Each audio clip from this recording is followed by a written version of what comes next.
right? So technology has touched and reshaped every single part of our lives, and business and commerce and marketing are no different. So the one thing was becoming more and more clear is that there is more and more technology going to be present in everything you do, including marketing. So if you do not, so techno having an understanding of technology is not just a good to have, but it's become a must, right? So if and technology is Right. ever changing and it's updating.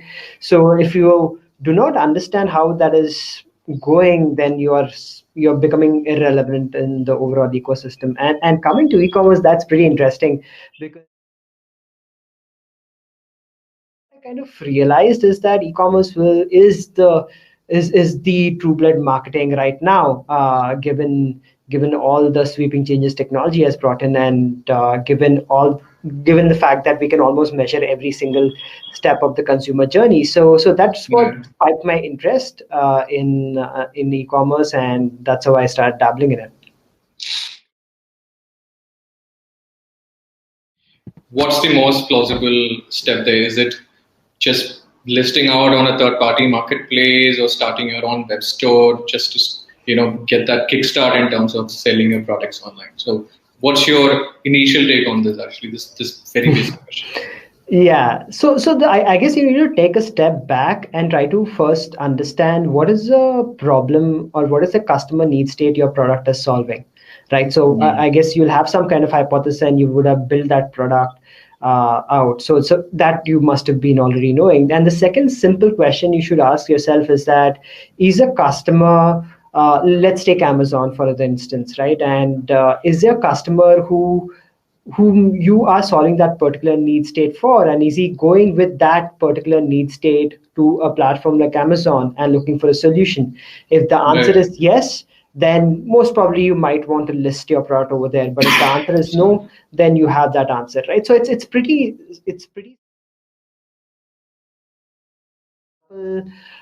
let's take March Tea. I don't know if you guys have heard about that brand, but what the brand promises is pretty simple and straightforward.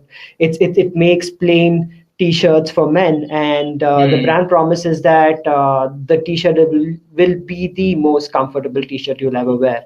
So it's not promising you fashion or style, it's not promising you fit or something else, right? It's very simple positioning of comfort, and the price of the t-shirt can vary anywhere between 1,800 bucks to 2,500, right? So it's a pretty premium kind of brand.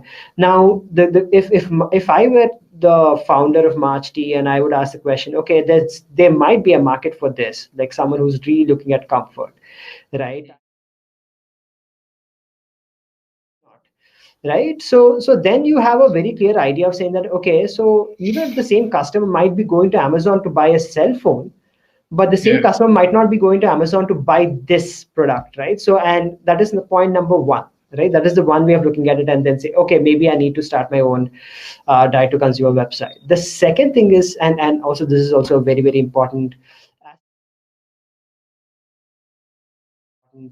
aspect, is that when you're starting a direct to consumer brand or a digitally native vertical brand, so you are starting it with being a missionary, right? And saying that, okay, there's a very fundamental problem.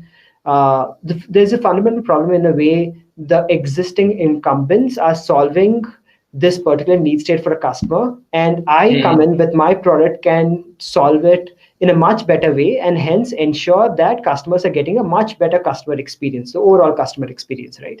So Right. and that is the only way your brand is going to get established and your brand will grow, if you provide a better customer experience, right? An overall customer experience to the customer for the existing problem, better than the incumbents. Now, what does the overall customer experience mean? So that starts off from your pre-purchase experience, which is like, what is the best place for the customers to discover the product? And on-site experience, which is like during the purchase experience, which are you able to provide the best kind of information on the website? Are there reviews and ratings, whatever it is, right? Whatever which ensures the fact that the customer becomes confident and trusts the brand he is buying into. And the final thing is post-purchase experience, which is the delivery experience, the packaging experience, and the after-sales service experience, right? So right? And especially as a direct to consumer brand, if you have a very strong value proposition, you should be able to grow your traffic and revenue organically, right? So you're not a winner take all kind of market. And again, that applies even more so to India. So given all these factors, more than obviously there are a lot of funnel metrics, CTR, conversion rates, and all these things you need to look at. But uh, ideally the first step for you as a startup is to understand how do I hit product market fit, right? So, and the couple of other things you should look at is your, again, there are all these thumb rules where when you start a company, the thing is, how do you hit 5x kind of ROI, right? If you're hitting a 5x kind of ROI, that means you are a good brand, there is enough organic demand, you're not really buying your revenue, right? So, and the second, that would be the second step. Once hit product market fit, the second thing is, how do I find a channel and how do I ensure the fact that whatever channel, target customers, messaging, every other thing, so that I can hit a 5x ROI, right? So these are the kind of two big things you would start off with, trying to understand how do I kind of uh, so product market fit is very, very simple, right? Like, what does product market fit stand for? Product market fit is, if I have, if I can generate organic interest from my consumers, and if I can make my consumers come back to my product and buy my product organically, so then I have product market fit, right? So now if you want to change that and convert that into something, a more objective kind of metric, that can be NPS scores, that can be the fact that let's say you are if you let's you can run an experiment. Let's say you are targeting the first 100 customers and they buy your product 3 times in a row, and you reach out to them and say that, hey, you know what, I don't have enough money and I'm shutting down. And at least if 40% of the customers are telling you that they'll be really disappointed if the product is not available in the market anymore, that means you have product market fit, right? That means that customers are really wanting the product which you're having. So, so that this is the kind of matrices you need to look at. The first thing is product market fit. Obviously, you have the more numerical way of doing it, like if you have your retention curve being sorry, parallel to the x-axis, that means you have a product market fit, right? It's not always a point of contention. If you ask a early stage consumer brand founder, what will you prioritize or what will you look at in the beginning, whether it's revenue or whether it's your brand, right? And without a shadow of a doubt, they would say both. But again, the elephant in the room is actually how to execute it properly. So what's your reading on this dilemma that these founders face? So from my perspective, again, content is there's no option of not making or not focusing on content. Let me explain why. I was talking about why VC money has become much more difficult to come by, right? Responsibly, and path to profitability becomes very, very critical. Now, think about the overall customer journeys, right? What you need to do is to have ideally some sort of virality which is going into your marketing, and hence you are getting more inbound traffic and not really doing a push based marketing, right? If you only focus on paid media, that means that there's no real stickiness to the brand.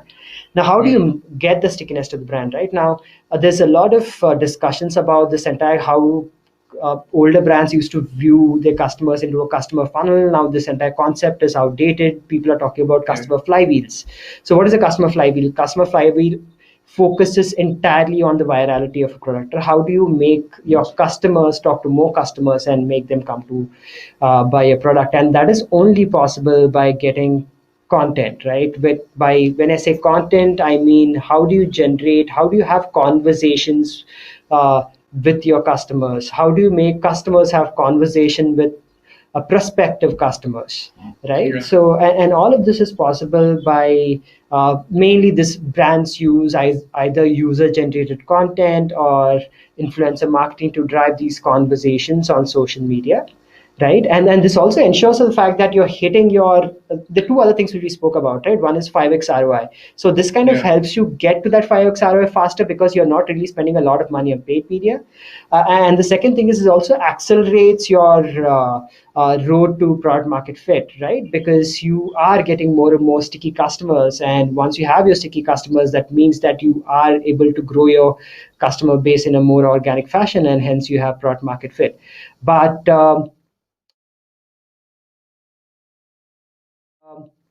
so yeah, so that being said, when you're starting off, there are a lot of different kinds of content, right?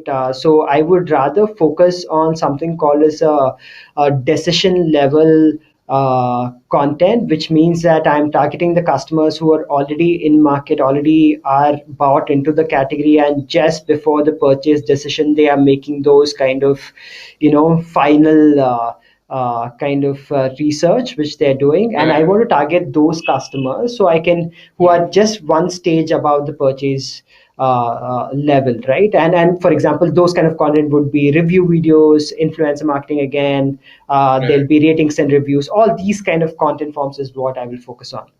Right, right. It's interesting that you did mention influencer marketing. I have observed that that's sort of a very early stage tactic that majority of these brands have actually adopted, right? Sort of collaborations that they reach out to multiple other brands, often complementing them, right? What's your take on just this particular tactic? And also, is there like a best practice that having seen early stage startups actually adopting it in high numbers?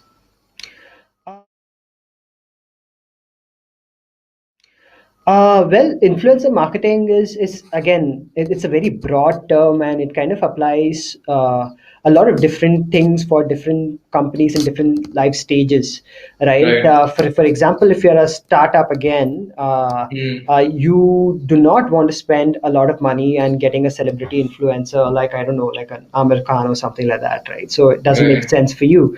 So what you would likely do is to first, and also your geographies are limited, you want to talk to a very specific audience with very eclectic tastes, right? So in that case, for focusing on something called as someone called as a micro or a nano influencer would make a lot more sense.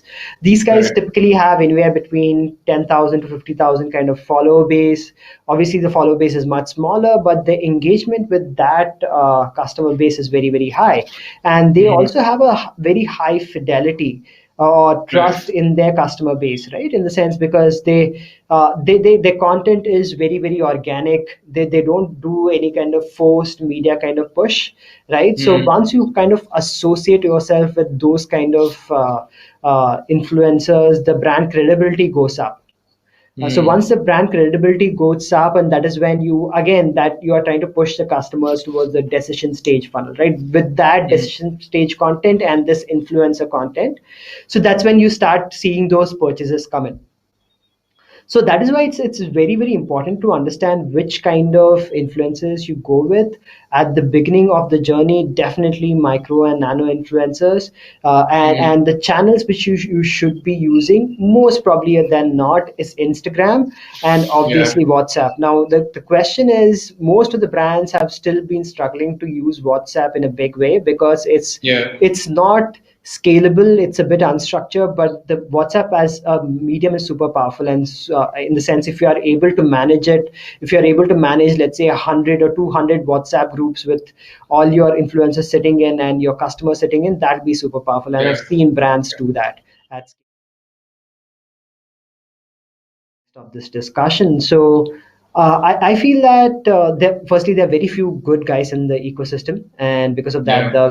the pay is very very high, and obviously startups can't really afford them, and also it's not very sexy for these growth hackers to join a startup consumer DTC brand, right? So now there is this Yeah. catch 22 happening over here. So how do you break that? Mm. So one Mm. option is agencies, but what I've seen is that even though the agencies only they come with a very fixed template kind of approach, very Right. fixed kind of approach to to any kind of performance marketing problem, right? They don't really understand your business problem or what you're trying to do. They come up with, okay, I can set up the ads. This is a best practices kind of approach, which is okay at the beginning, maybe for the first 60 days, but it quickly starts to show any kind of positive results after that. Right, and the second thing with agencies are don't really are the agency are not really geared up towards is to work the way work as real partners to startups. So startups work in an extremely fast-paced, agile kind of manner, and agencies are definitely not geared towards that. Even the most famous performance marketing agencies are not geared towards that, right? So what do you do now? So one of the solutions, at least I kind of feel, which can be used is that as a startup founder, you can't absolve yourself from understanding different parts of the business, and performance marketing is no different, and it's definitely not rocket science. So you need to get your hands dirty at least at the beginning and try to understand the inner workings of these social media channels and the back end, right? And in parallel, what you can do is you can get a good social media agency for the short term, anywhere between 60 to 90 days, to set up your basic tags, pixels, Google Analytics, and the basic ad structures, right? So once that is done, then is where your inputs and your the business nuances starts to kick in. And maybe if you're lucky, you can bring in a young, spirited, and analytically driven engineer kind of guy who doesn't really need to understand performance marketing, right? I guess the biggest problem which when we try to hire for these kind of roles, we look for previous work ex, but what we should be really looking for is how analytically driven the person is, how hungry the person is, right? Because definitely this is not rocket science. It can be learned, but the hunger and the need to experiment and the acceptance to failure is very, very difficult to inculcate. So that is more important, is what I feel. And if you pair up this person with a strong designer, a slash copywriter, or a content person, and a couple of engineers from a technology side, then you have a very strong growth team internally. The platforms. So the first thing you need to do as a brand is to get yourself listed on Amazon Launchpad. Now, why is that important? Right, Amazon Launchpad obviously gives you better opportunities to showcase your A+ content, right? But more than that, it's just a validation that there is demand for such products in the ecosystem. Right, you definitely don't want to build products which no one needs, and because the Amazon itself knows, understands, and analyzes keyword patterns day in and day out, they kind of really get to know if there is a rising demand for such products, and you have a product and that it's good for them, right? So that's the first validation you get. Post that, let's say if the first thing you would need to do is try to understand the lay of the land, so which is competition and market sizing. So there are a lot of tools which you help you understand keyword trends, right? So why do you need to understand keyword trends? Amazon is more of a demand harvesting platform. It's difficult to create demand on that platform, right? It's very intent driven, just like Google search is very intent driven. Amazon is again intent driven, right? It's a completely search driven platform, and hence so people are coming there with a particular need, and you need to understand what are people searching for, what exactly is the need, as well as how many such people are there. So there are tools like keywordtool.io which are very helpful, which will give you if the trend is rising, if the trend is falling, what are the long tail keywords again, which is super critical to understand, because long tail keywords give you the attribute, right? For example, let's say you are buying a dosa tawa, right? So they might search for a non-stick iron cast dosa tawa. Now you understand for a fact that, okay, that's pretty interesting. Customers, for some reason, non-stick is very important. Iron cast is very important for a dosa tawa, right? And if the keyword volume is pretty high, then you will use those keywords firstly to refine your product strategy itself, And the second thing you'll do is, if you already have a product, then you'll highlight those attributes in the content which you're putting up, right? So that's pretty interesting, and that's the first step you should do. And also you should do understand what the competition is doing, what kind of keywords the competition is betting on, all of that, right? So that will come to it later. Once you have done the market and competition sizing, the second thing you need to do is to focus on your own listing, which is title, description, backend keywords.